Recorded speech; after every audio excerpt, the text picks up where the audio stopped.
নমস্কার, আমি মৌমনি দাস। আমাদের দৈনন্দিন জীবনে বই পড়ার সময় তো কারোরই নেই, আর সেই জন্যই বাংলা সাহিত্যের ঝুলি থেকে বাছাই করা গল্পগুলি নিয়ে এক এক করে আপনাদের সামনে চিত্ররূপ তুলে ধরছে ইউটিউব চ্যানেল দৃষ্টিকল্প।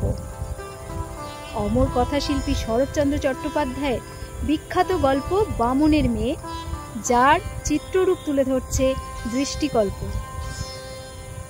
আপনারা যারা এই গল্পটি পড়েছেন তারা জানেন এই গল্পের সেই সব বিখ্যাত চরিত্র যেমন রাসমণি, সন্ধ্যা, অরুণ, গোলক চাটুর্যের মতো চরিত্রগুলি একদম আপনাদের চোখের সামনে জীবন্ত হয়ে উঠেছে।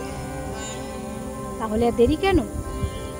যারা এখনো সাবস্ক্রাইব করেননি এক্ষুনি সাবস্ক্রাইব করে ফেলুন আর দেখতে থাকুন আপনাদের প্রিয় সাহিত্যিকের গল্প চিত্ররূপ, শুধুমাত্র দৃষ্টিকল্পের পর্দায় ওয়েব সিরিজ রূপে। ধন্যবাদ।